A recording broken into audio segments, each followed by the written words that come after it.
Hello, hello, hello. Welcome to our third episode of the Shore Leave Book Club.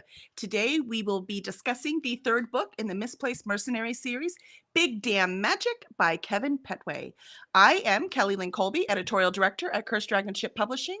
I am also a freelance editor, a writer, and a reader. Hey everybody, I'm Kevin Pettway. I wrote the book, and I am the co-host here at Shore Leave Book Club. And as always, really happy and excited to be here.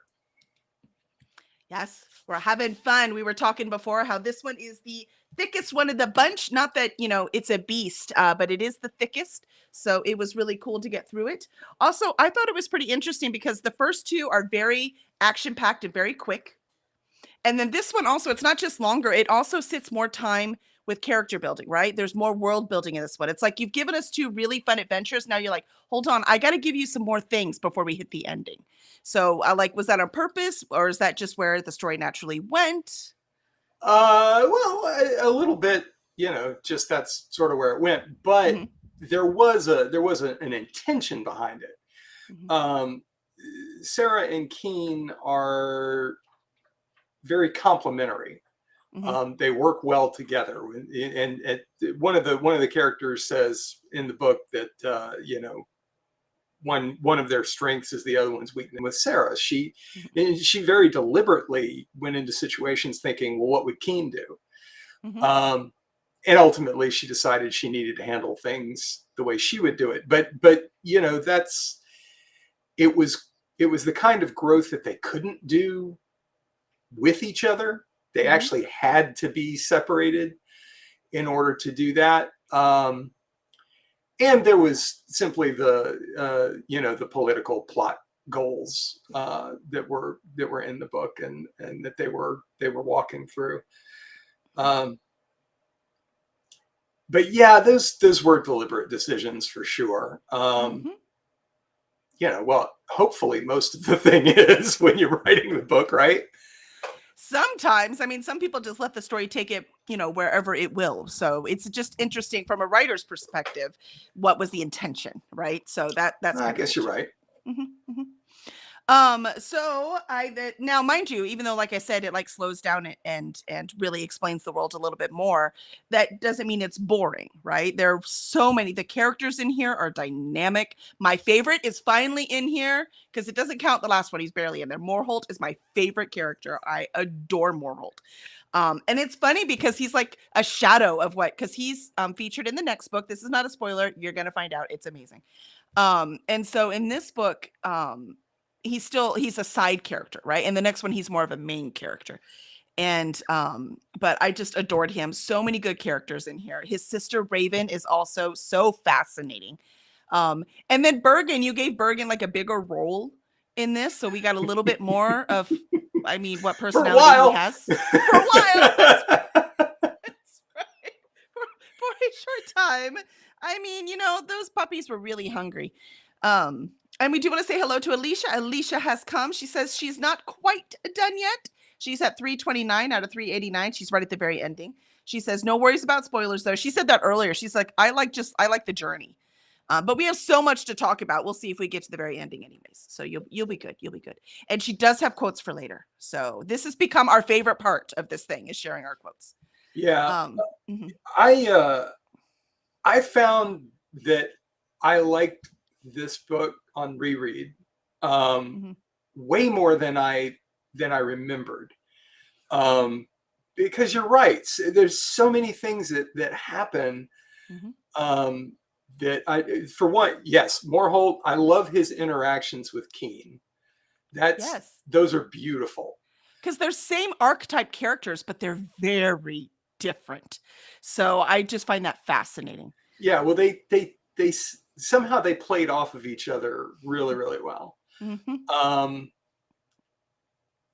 Brannick and Jasmine are great together. Yeah. No doubt they're father and daughter. Yes. No doubt. Yeah. And of course, Jasmine is basically my favorite character out of the whole series. Yeah. With Eli running a really, really close second, Mhm. which it's just because he's, like old and curmudgeon-y. And loyal. And I can identify with the old and curmudgeon-y. But You're not that curmudgeon-y. Oh, sorry. La la la la la. I could be. But I also just really, really loved where Keen went. For me, I know you have expressed a different opinion. For me, this book is pretty much the end of Keen's story. Like, he's still in the books and he still has an active role and everything, but now it's more like he's taking a role in Sarah's story. In books 4 and 5, which is appropriate because the stakes raise considerably, and Sarah's the strongest back that they have.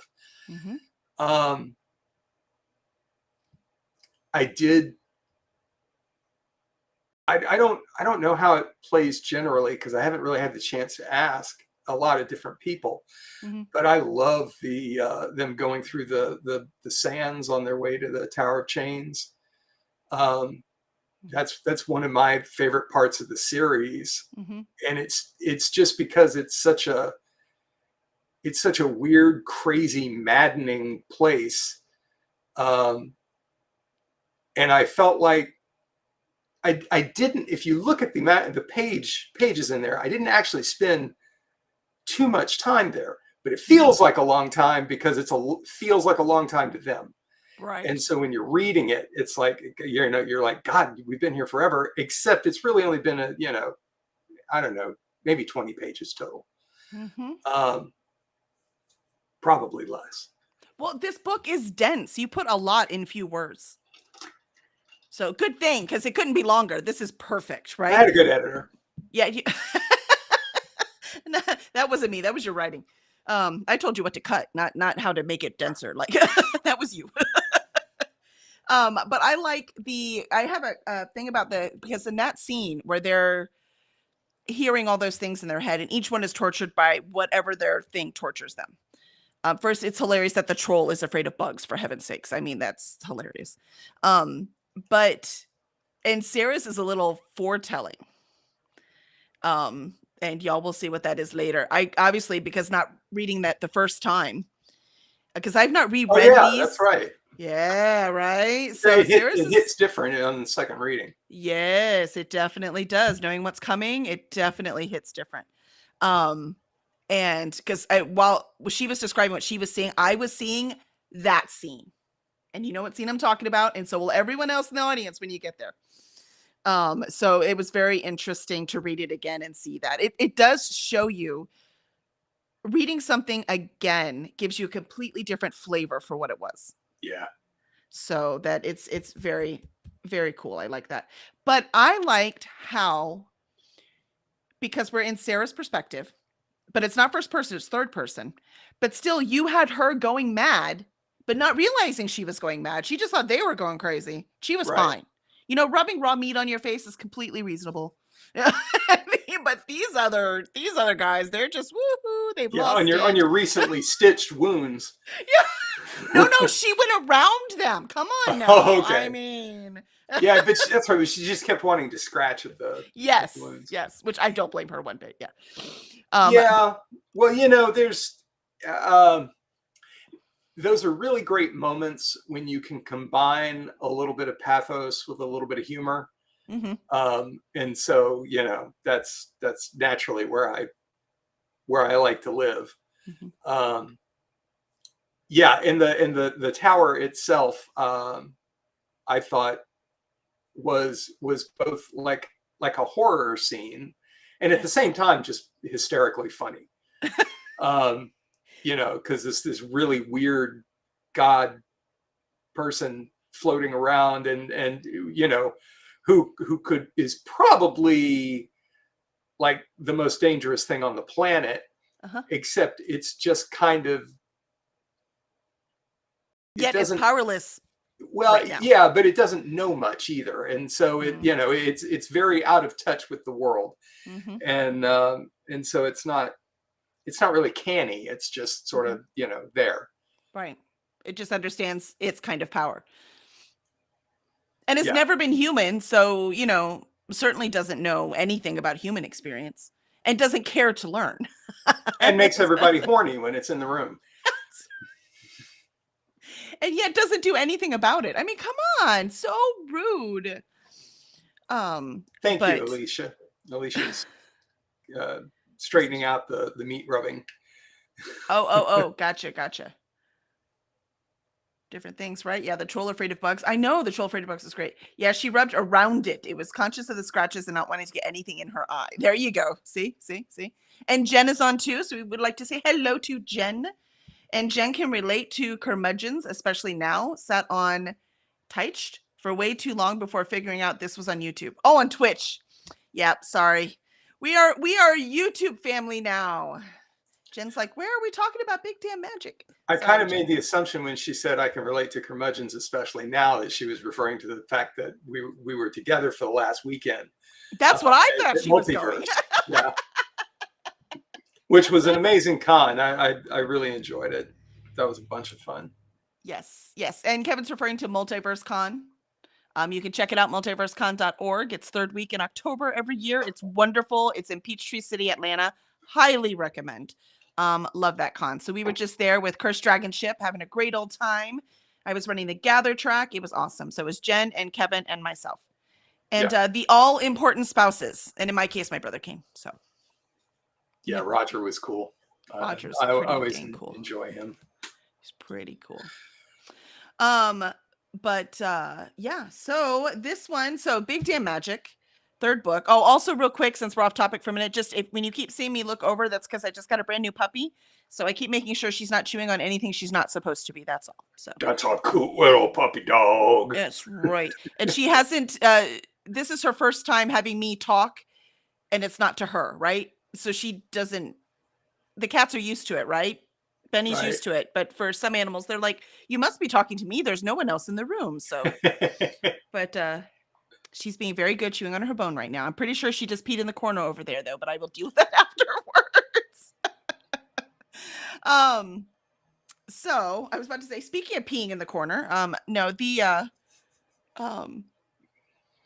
thing. Oh, here, observations I had that I thought were funny. So near the beginning on page 39, I had a question. It was with, it's a Sarah chapter. Okay. And Grohan says, the warriors have made good poems. Do you know some? And Cassius says, I think they mostly went blind. Poetry can be tough. I'm like, was that like personal experience? Just the way you think poetry works? Was that something unique for this world? Like, I laughed out loud. I'm like, I mean, it is tough, but blind? Like, it was... I honestly don't remember. I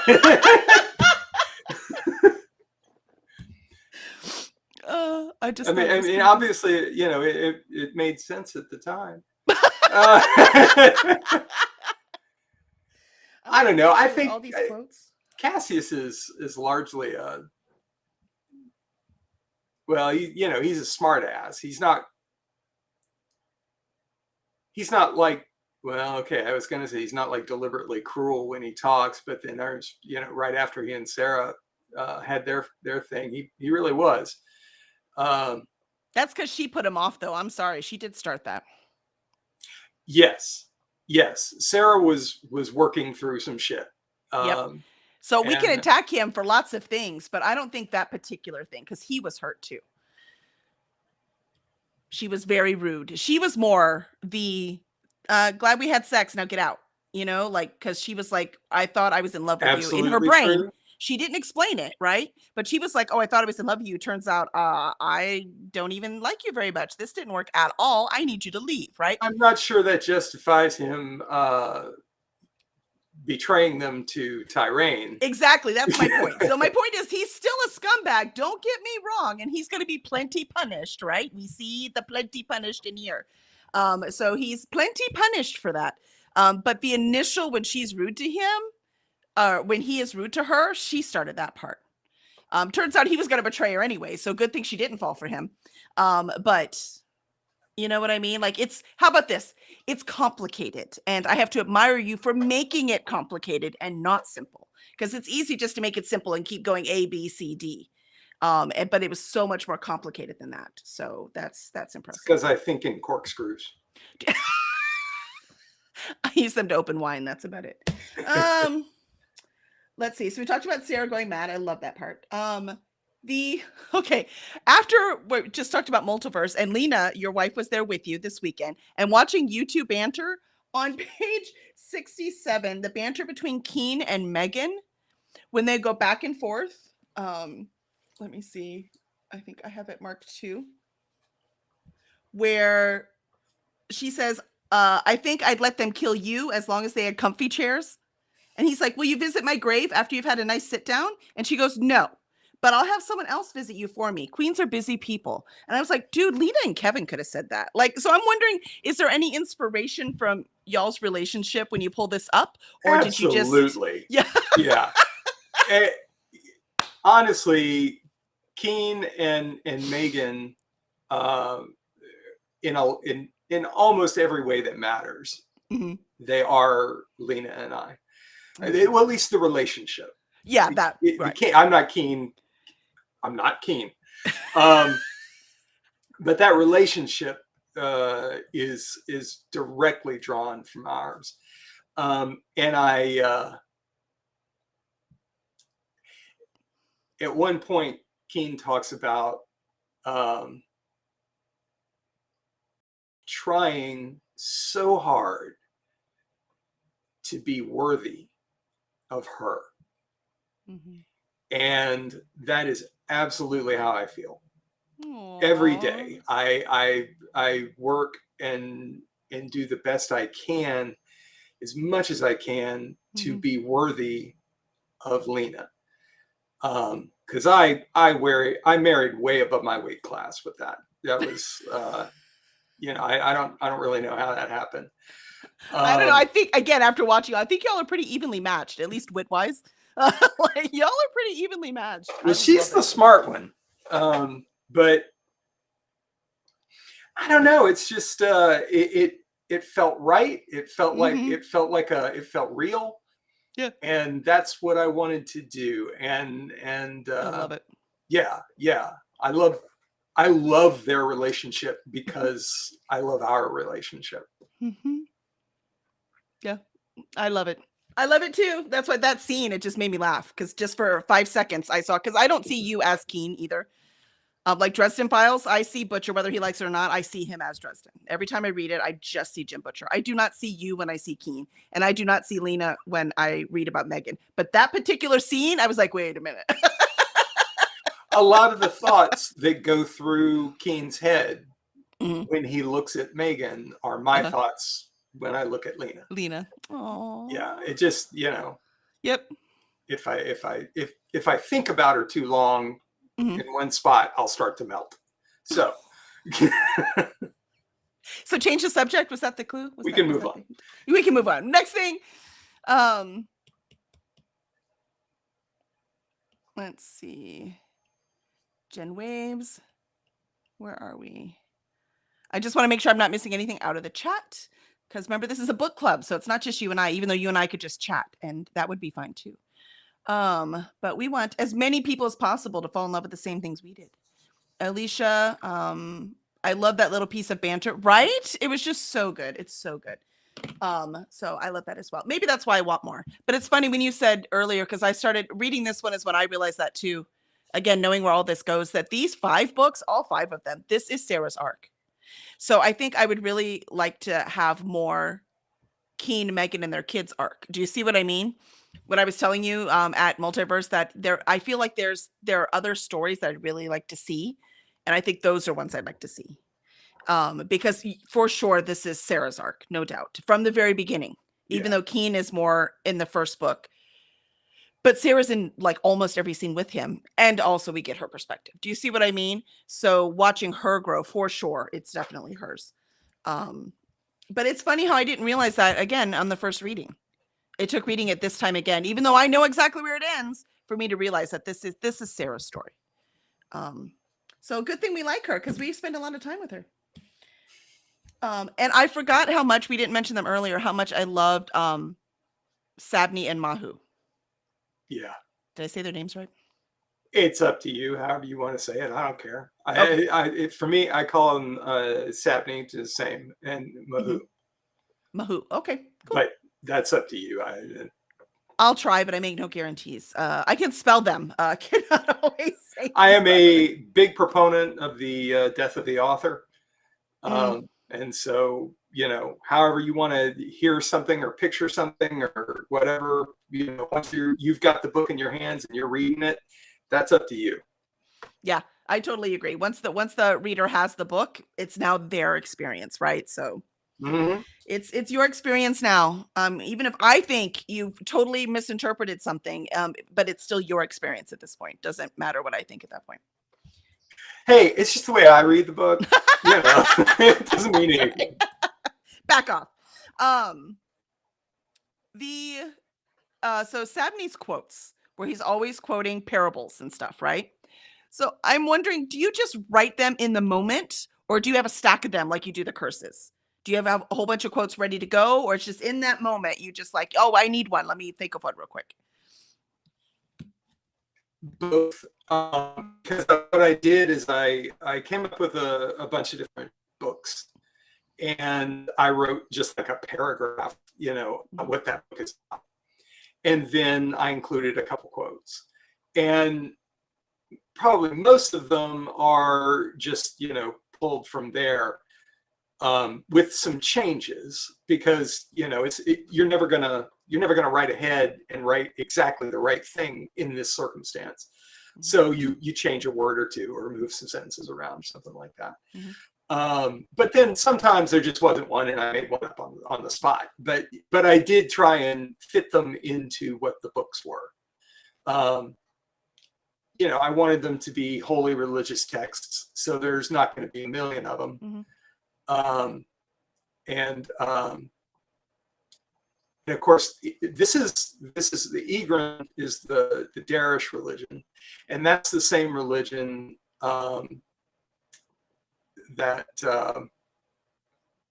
Masika and her brother and her sister and everybody there in the second series, that they all know and talk about. And of course, Masika's older brother is a scholar, so I got to go back and mine some of that old stuff and play with it some more and broaden it. So it was really nice to have. Yeah. And I really dig myths, so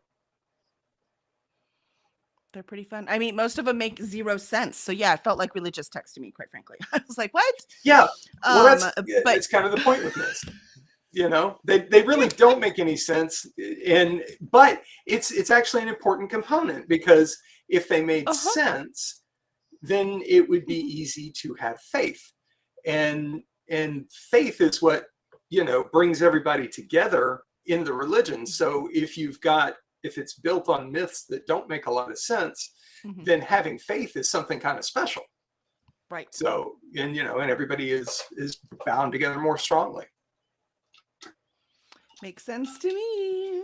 And yeah, so if you're wondering also, Kevin is talking about Wrong Way to Heaven is the first book. It's the Wrong Way series. And in that one, the Sabni, it's Mahu's niece, right? Yeah. Yeah, Mahu's niece goes on an adventure with two gods. So there's a lot more of that in there too. So it's really fun. So we get to see these characters again, not only in book 4, but later too. Yes. Oh, remember last time when we talked about, because I didn't remember until you said it, about how satisfying it was that Keen killed Songam in the end of the last book, Blow Out the Candle When You Leave. Yes.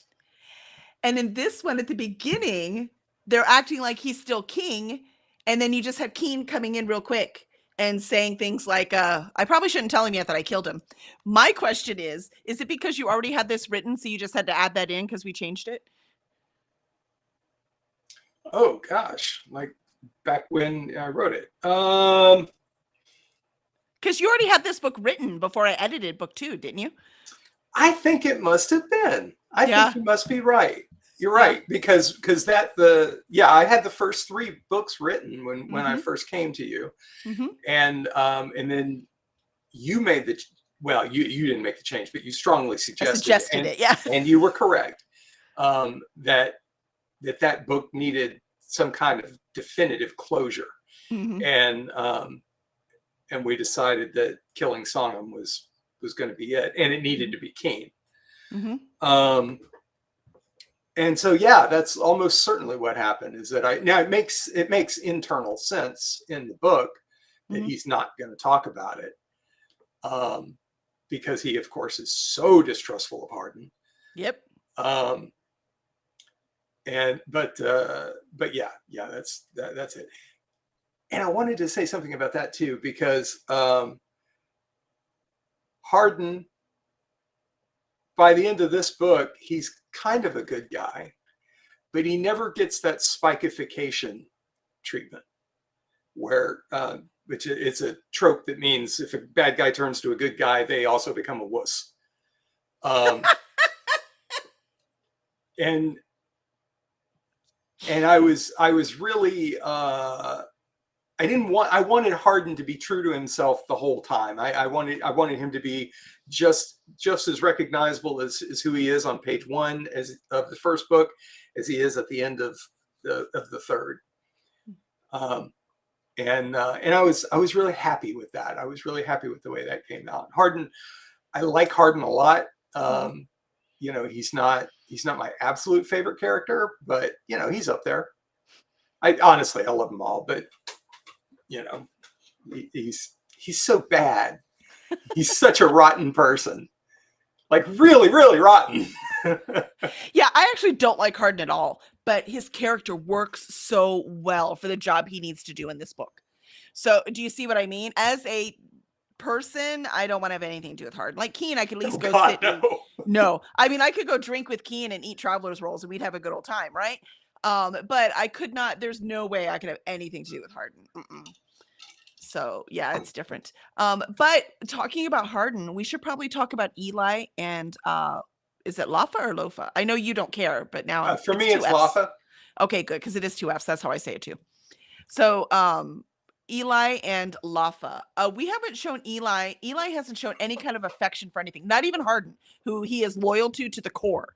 It's still no affection. Yeah. And then suddenly has this really soft spot for Lafa. Where does that come from? Like where was that?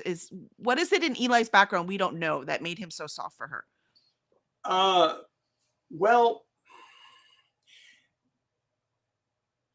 Eli has never had, he would tell you he never had the time. Which is always an excuse whenever anyone says that. Yeah, and it's an excuse for him. The truth is, like you say, he's completely loyal to Hardin. Mm-hmm. And if he let himself care for somebody else, Mm-hmm. then he knows that would be the first step out the door. However, in Lafa's case, I think he just didn't care. I think he saw some opportunities there that he had never had before. Here was somebody that wasn't involved in the mercenary life at all, which frankly he doesn't like. He kind of hates it. Who was kind and innocent, and somebody that he could express those feelings about. And the fact that he was so closed off before, that was kind of his relationship arc, because I imagine where you're heading with this is Lafa's arc, which is, you know, pretty, it's slow. It's a slow burn, but it is dramatic. But he got something out of it too. He really did. He got that ability to be sweet and be kind. And he kind of worked up to that. You know, it started out fairly innocently, and also he was kind of doing it to fuck with Keen. Was he? Okay, I didn't get that at all. There was that a little bit right in the beginning. In the beginning, that was definitely a motivation. But yeah, I was saying. So moving on to Lafa. So I don't remember if we talked too much about her before, but Lafa was a gift to King Rance before Megan's any dad. of the books. Yes, Megan's dad. And she was conditioned to be the perfect wife, prostitute, you know, boy Friday, anything you basically no like mind of her wife. own. Yeah, like no mind of her own, almost no brain of her own. Yep. Or personality. And she no was personal mostly desires whatsoever. Right. And she's mostly checked out. But what you came to understand that what she actually needed, and this was the reason she was perfect for King Rance, is because he was a complete and horrible beast who never would give any thought to anybody other than himself. But what she really needed to become a person was just somebody, could have been anybody, to let her grow, to care about her, to support her and let her take some steps. And then when she does finally start taking some steps, and at first it's kind of, you're like, that doesn't quite sound like something she'd say, because it's relevant to what's going on. And then by the end, you're like, oh, wait a minute, no, she's actually growing. She's making sense. She's becoming she's awakening. Yes. And I love that for both of them. That they both got that, they found each other. Second chance, basically, both of them. Yeah. Second chance at love. You're romantic, Kevin. Even when you try not to be, you can't help it. Fart on you. Oh, you could do better than that. Keen, I like when you talked earlier about this being like Keen's arc thing. Oh wait, sorry. Let me check the chat real quick. Alicia says, I like the one quote by Sabni: "Justice in the tale, Nefret and the widow, feed my belly and I grow strong, but feed my soul and I grow happy, powerful, and wise." Yeah, I like that one too. That one makes sense. I like that. So I did try and make them all relevant, except there was one that was like way off base, and Sabni gets about halfway through it and he's like, never mind. Wrong one. It's just not gonna. Yeah. I'm not sure the wife fucking the donkey really worked either. Sorry. I'm not sure that one made any sense. What was happening? Too funny. I mean, if there's nothing else, when you read your books, you see images. I'll tell you that right now, even if you didn't want to. Alicia, that would, I was wondering about that, or Keen knew something we didn't. Right, with Eli, right? Yeah. And Eli is going for what he wants. He knows that things could go south and wants to have a relationship, and liked her. That was what I was thinking. Yeah. Oh, I can see that. Yeah, absolutely correct. Yeah, sure. He needs a backup for Hardin. I could see that. Yeah. Somebody who actually deserves his loyalty. I said I can't stand Hardin. But I don't have a problem not liking a character in a book. I only have a problem if I don't care about that person's goals, right? Because if I don't care about their goals or where they're going or what's going on, and care about them doesn't mean agree with them. I can hate them, right? But you have to, like, Hulda, right? Obviously, she's despicable, and she's probably the most despicable characters that's been in here.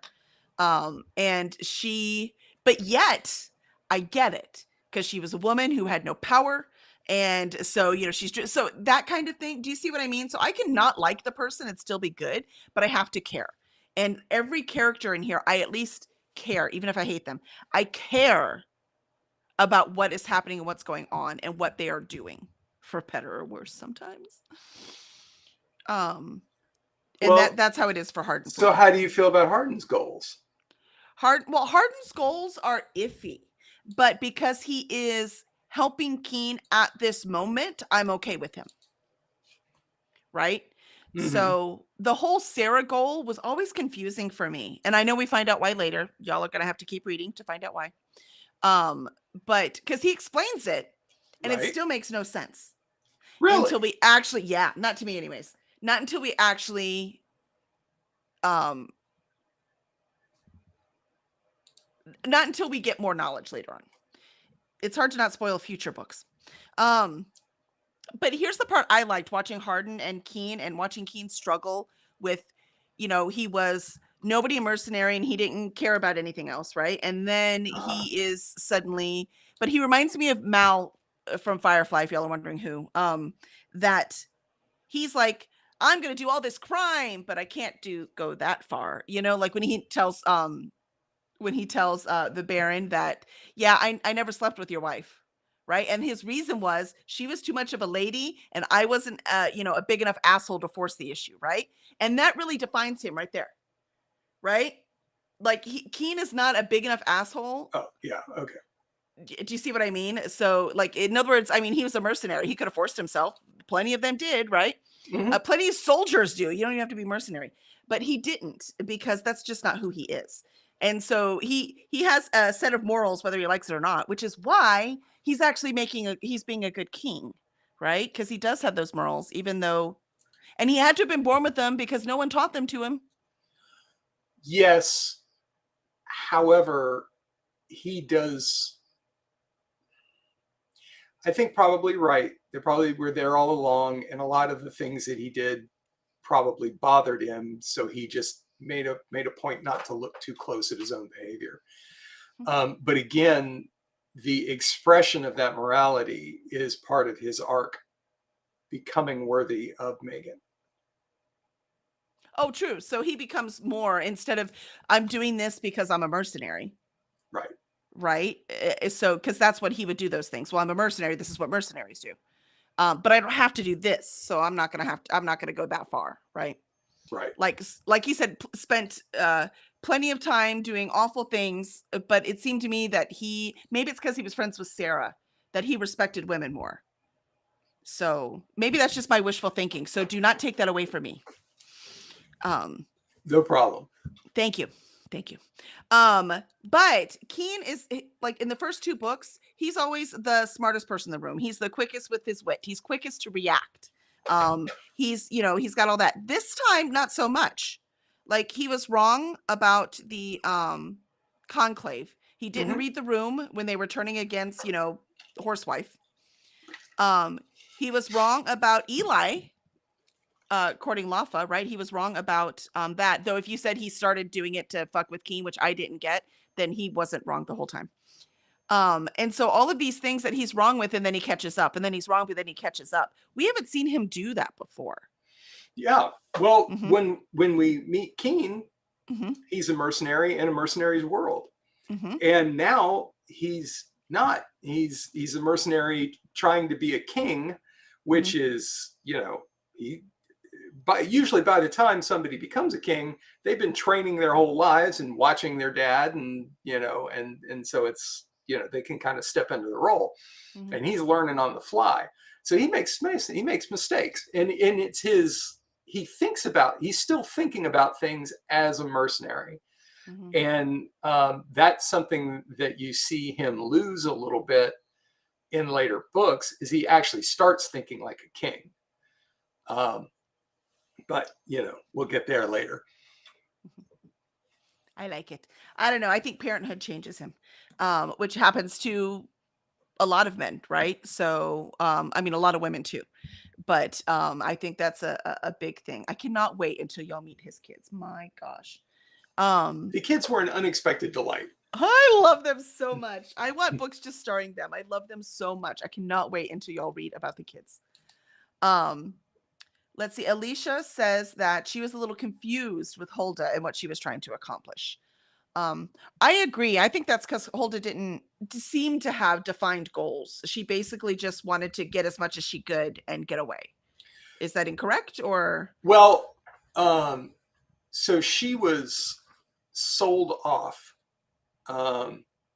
She was related to King Wagnerson of Merrick, and she was sold off to Songham and to be his wife. And then Songham died, and she ends up in Greenshade. And she didn't want to be there. She didn't want to have anything to do with it. And then King Wagnerson exiled her formally because of a political issue. And so her goal at first was just to get out.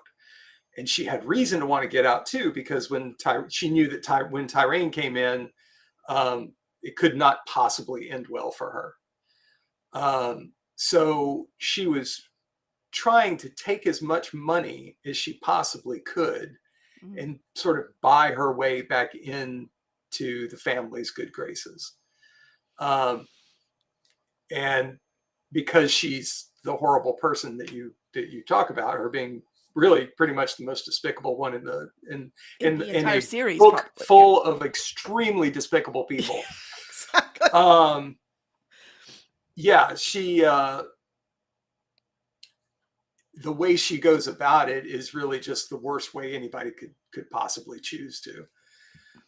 Even when, it's like I saw them. I'm reading the book, and they're piling up all the food stores, and I'm like, oh my God, I forgot about that. That's so horrible. Yes. And I'm like, I'm getting upset about it. You're like, wait, I wrote this. What asshole wrote this? Oh wait, that was me. Yeah, like who thinks like this? Well, Hulda does, so it's okay. You're good. It wasn't me. It wasn't you. The it's funny listening to you talk about that. It's almost like Hulda and Lafa have a lot in common, because they've both been whatever their personalities were completely erased and replaced with the personality that they needed to survive. And so it's very interesting that one turns to sweet innocence and the other one is like evil incarnate. It's fascinating. It's fascinating. I want to read Alicia's Keen quote here. Oh, go ahead. Let's see. There was a Keen quote I liked and LOL'd after Megan said, "Don't punch more Holt again." Keen says, "I'll try. I'll try. I understand. Don't fuck up the whole orgy because one of the whores looks like your sister." I marked that one too, Alicia. That one, as soon as I read it, I remembered it because it's just so funny. 11:30 at night. I'm laying in bed. Phone goes off. Pick up the phone, and it's my best friend, and he's laughing into the phone. And I'm like, what the fuck? What are we doing here? I'm trying to sleep. What's going on? Yeah. Well, he was in bed too, but he was reading the book, and he read that line and just called up to laugh in my ear because he thought it was so funny. It is, though. That is so funny. Oh my gosh, that's true. Yeah, that's a good one, Alicia. That might be the star of the whole book right there. It's a great line because it's so wrong and yet totally get it, right? Right? Totally get it.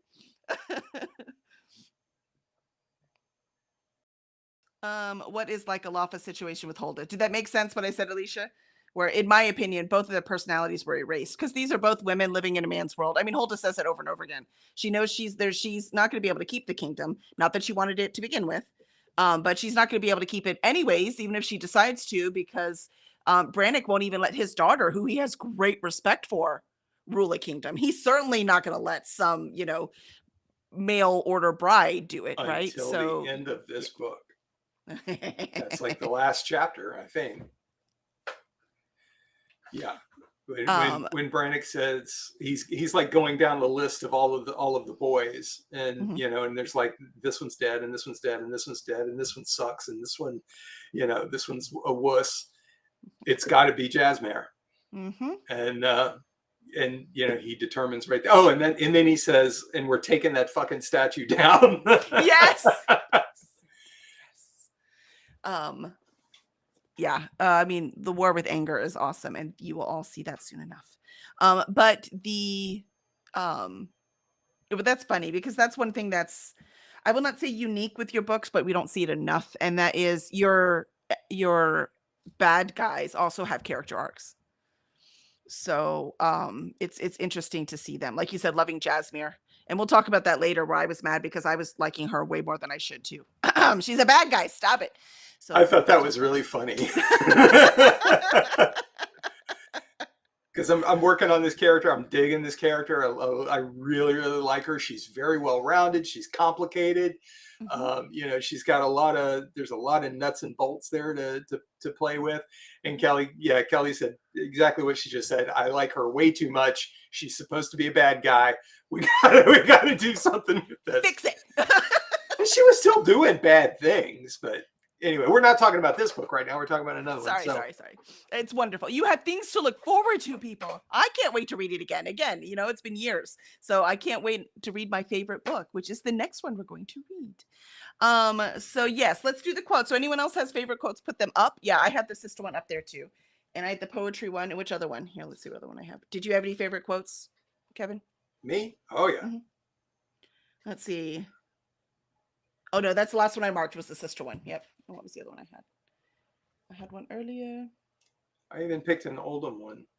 Oh, when Keen's there after they kick out Horsewife. For some reason that name sticks a lot better. The Troll. I can't say Trolgar. I don't know. The way the letter. Yeah, I can't say it. I don't know why. I will never be a narrator of books. So he's gone and Keen's like, "Oh, I get it now, right?" And then the barons looked at him expecting something. So Keen says, "While I'm here, I demand you call me Wolf Dick." Megan's face fell into her hands, but the rest of the room exploded into laughter. And I was like, "There you go. That's Keen right there." He's like, "You want me to say something? All right. How about this?" Yeah, and well, so yeah, two things with that is that one, I just fucking love the Barons Conclave. I love all of those characters. And the other book that I wrote had Baron Rollins in it. I think he was a main character, which eventually we'll get back around to. But yeah, they're great. Oh, and that talent of Keen is how he wins the day. I mean, he kind of wins that war by insulting somebody. And that was, as I'm writing all of the horrible things are happening to him. And it seems stupid. I know it seems stupid. I didn't know he was going to get stabbed through the hip until it happened. I really do plot out my stories a lot, very heavily, but I just had to go back and rewrite the outline because I didn't know that was going to happen. But then we're in this situation where Brannock Jr. is just this unbelievable combat monster, and Keen wasn't fit for it. So I had to figure out, but Keen had to be involved in that. He had to be there for that final fight. He had to be in it, but I couldn't figure out how to put him in it. And then I'm like, oh, wait a minute, this makes perfect sense. And so he was in charge of making Brannock Jr. mad, and that's what he did. He's like, make someone mad? I'm in. I was born for this moment. Oh, so let's see. Alicia says, Keen quote, Oldham lick my ass and call it a bar stool. This is goddamn ridiculous. Yes. Yeah, I liked that one. Yeah. Let's see. The mood in the room died faster than a commoner with a horse standing on his neck. Like that as well. It was fun, but over too fast. That was Hulda. We had do the Hulda one again. Sorry. Oh, the whole thing? No, I missed the last part. It's just faster than a commoner with a horse standing on its neck. Like that as well. It was fun, but over too fast. Oh, gotcha. Yeah. Yep. Let's see. Oldham's weeping granite ass crack. Don't remember where that came from. Let's see. Oh, this is and this is Keen. The whole thing is like standing tied up in a pit that's slowly filling with pig shit. Yes. You know you need to get untied, Mm-hmm. and you know you have to get out of that hole before you drown. But all you can do is jump up and down and freak out because no matter what you do, you already smell Still like covered pig in shit. pig shit. Yeah, that's right. I mean, you've got some good quotes. Yeah, Alicia says, I love Keen for the pure fact that I never know what is going to come out of his mouth. Yeah, exactly. So you never Yeah, me too. know. He just says stuff and I just have to type. I don't know where it's coming from. Oh my gosh, I love it. Yeah, no, these books, this has been such a delight. And we're glad y'all are here with us. I hope you're having as much fun as we are. There are only 2 books left. I can't believe it. And the next one is my favorite. I loved it so much I put my name on it. And if you want to know what that means, you gotta come next month and we will tell you all about it. And so the next book is Illusions of Decency by Kevin Pettway. So it's book 4 in Misplaced Mercenaries series. And that meeting will be on November 28th. So November 28th at 8 p.m. Central. It's the orange cover. It's very pretty. And you'll see it at the end after I play the thing. So we will be on there. We will be reading it. We will be probably reading it the week before, just like always. Right, Kevin? You, Yes. me, Alicia, we're always reading it just the week before. But then it's fresh in our minds. It's easy to talk about too. Yes. Yeah. Yeah. So it's very nice. So if anyone wants to catch up and then meet us for book 4, we would love to have you. The other episodes of this are edited and up and ready on our website. You can also join us on Discord if you want to come hang out, ask Kevin questions directly. He is on there all the time, as are most of our authors at Cursed Dragon Ship.